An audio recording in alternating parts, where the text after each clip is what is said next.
Hello everyone. As you most likely already know, Fire Emblem Warriors 3 Hopes launched a little while ago, and the topic I want to do for this video is a spoiler-free review of the game. I decided to do this review a few weeks after the game came out, mostly so I can give myself more time to experience the game and generally just feel out how I feel about the game. But this review will be spoiler-free, in that I will not be discussing specific moments from the story, and I will only be showing gameplay and story footage from the playable demo you can download, in addition to showing a little bit of the records hall section from the game. I will format this review by going through each major sections of gameplay, like the base camp and the battles, and at the end, I will give my final thoughts on the game all together. Before we start, if you liked the video here today, like the video and subscribe to my channel for more Fire Emblem content in the future. Well, without further ado, let's get into what I think about Fire Emblem Warriors 3 Hopes. As it is a Warriors game, obviously the battles aren't the same as in Three Houses. In Three Houses, it's obviously like a chess match or on a grid.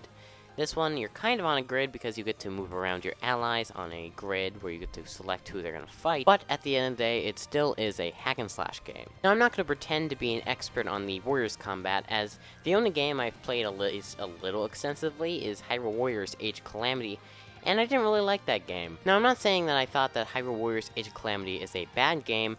I just didn't like some of the sections, like the Divine Beast sections, where you'd be moving around very slowly, and the fact that Age of Calamity's story wasn't my favorite. But in Three Hopes, I didn't really get bored of the gameplay, or dislike any of the major combat features, and I think there are a couple reasons for that. One of the reasons being that the main character's moveset is very enjoyable to use, as you basically get a super dash, and it's very just fast-paced in general. Another reason is all the elements they brought in from Three Houses. For example, I really like the grid thing, where you can move all your units on a grid, and the fact that you can pair up adjutants with characters and weapon proficiencies. Now, I will say, towards the end of my second playthrough, the auxiliary battles that you did before your main story battle of the chapter got kind of boring. That wasn't really for the battle mechanics, that was more for just the repeated voice lines. Honestly, if I had a quarter for every time I heard the line, "You shall pay for this, you hear?" I'd be rich. But the main story battles and the paralogs definitely make up for it with the unique voice lines related to what's going on in the story at that time. And especially for the main story battles, they have more unique mission objectives. The main story battles have a strategy section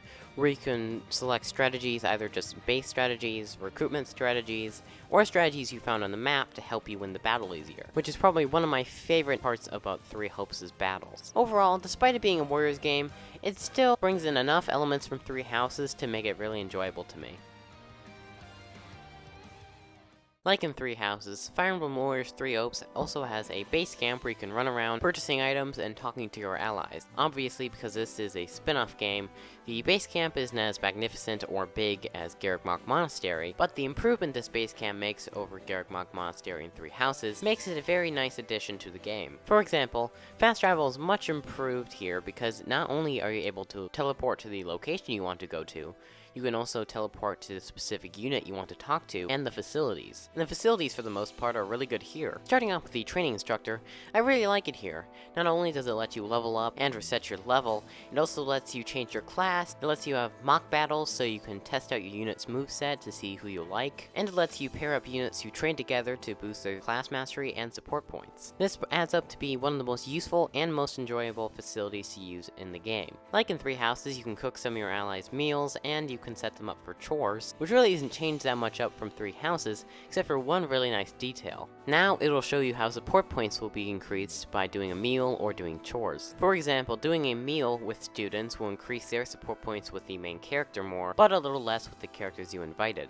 Whereas, while doing chores, it's the exact opposite. The characters you invited will increase their support points more with each other and less with the main character. And maybe that stat was the same in Three Houses, but it's more clearly shown here in Three Hopes by showing you before you do the meal or the chore. And of course, the shops are also back in Three Houses, and, well, shops are shops. But I will say, it might just be me, but I think money's a little harder to come across here than in Three Houses. Maybe it's because you don't get funding each chapter like you did in Part 1 of Three Houses, or maybe it's because you don't get as much bullion as you do in Three Houses. houses or that things sell for pretty cheap. That's a pretty minor issue though, because I only really started to notice it in my New Game Plus playthrough, and it never made the game impossible to play or anything. There's also a Facilities Master which lets you level up your facilities by trading in certain materials, which is very similar to leveling up your Professor rank in 3 houses. And there are some facilities you get later on, like being able to go on expeditions, which are basically this game's tea time, and there is a facility that lets you trade in your normal smithing stones for more useful smithing stones like a Garthium to forge your weapons. And finally, there's a Tactics Instructor, which basically lets you make your character stronger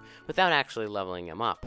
For example, giving him more vulneraries or a different type of vulnerary. Altogether, the base camp here is very well done. It has a lot of good, useful facilities to use, and the ones it brings over from 3 houses are improved over its 3 houses counterparts. Obviously, I don't think the base camp in 3 Hopes is as good as Garrag Monastery, but it is still pretty good regardless.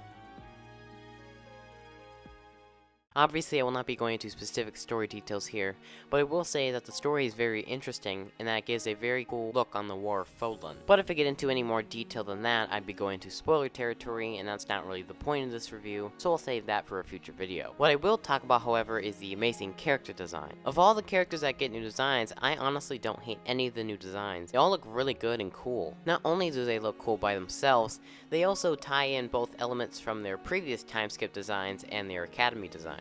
For example, the new design for Mercedes combines her long hair from her academy design and the bishop tan and brown outfit from her original time skip design. Although, like in 3 houses, Church of Steros characters like Manuela don't get any new designs. Another thing that returns from 3 houses is support conversations. Once you get a unit to a certain support level with another unit, you can occasionally watch a support conversation. What I mean by occasionally is, not every level of support actually has dialogue. For example, in 3 houses, every single level from C to B to A has dialogue, whereas in this case, for example, Edelgard and Yuritsa, they only have it for the C level and the A level, or for Edelgard and Dorothea only having it at the A level. That's not necessarily a bad thing, but these supports will probably not be as good as the ones in 3 houses just because they're shorter. There are some generally positive things about the support conversation in this game though. Some characters that should have gotten the support in 3 houses but didn't actually get theirs here. So in conclusion, the characters and story are great in 3 Hopes, especially with the new character design.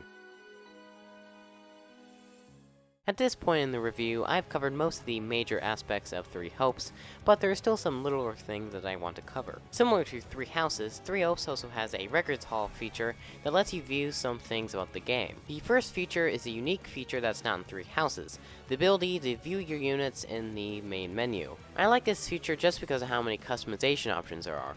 You can change your stance from the battle to the camp, you can change your appearance from the academy to the time skip, and you can change your class to any class you have. The second one is also a unique one of 3 Hopes, the ability to hear voice lines. As you level up a certain character, more and more voice lines from battles, tea time, and other stuff get to show up that you can listen to in the main menu. Now, it's not really a feature I'd use every day because I'm not dying to hear Shez's regular attack number 2, but on the other hand, it's just nice that they added it in general, and it's really good to go back and play it to unlock all your favorite characters' voice lines. The third thing they added is the ability to watch story scenes, and the biggest thing they changed here is combining the cutscenes and the regular scenes into one thing. I'll admit that's not the biggest change ever, but it does help clean up the menus on the Records Hall. Again, like in 3 Houses, you can watch all the support conversations from the game, which of course is something I like, and they didn't really change much. I mean, if it ain't broke, don't fix it. Finally, again from 3 Houses, you have the ability to listen to all the music from the game. The 2 things they changed from 3 Houses here is that when you select a song, it will show you how long the song is and how far you are in. And the other thing is, the battle themes are split into 2 different slots. One for the version that plays when you actually battle, and the other version is for when you're in the menus, which was technically in 3 Houses, but you had to press X to change the version. Overall, I love the Records Hall here. In my opinion, there is not one feature they added that's really bad here. All of them are absolutely perfect.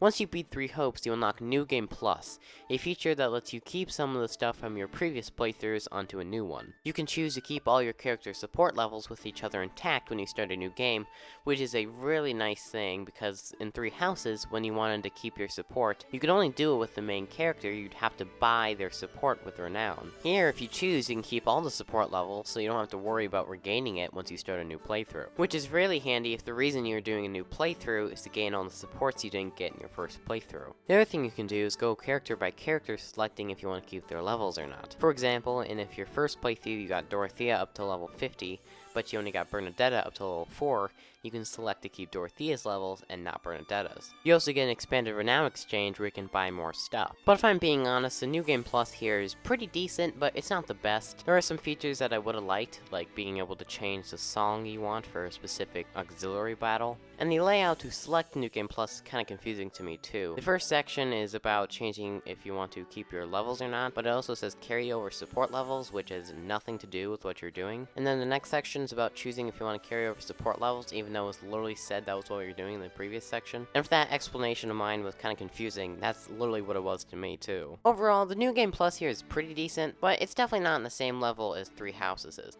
As a side note, I couldn't really fit this topic into any of my previous sections, but the soundtrack in Three Hopes is absolutely incredible. Not only does it have really good renditions of songs from Three Houses, like the new Fodlan Winds and other songs like that, but it also has incredible new songs like Melody of Clarity that adds to an already amazing soundtrack all by itself.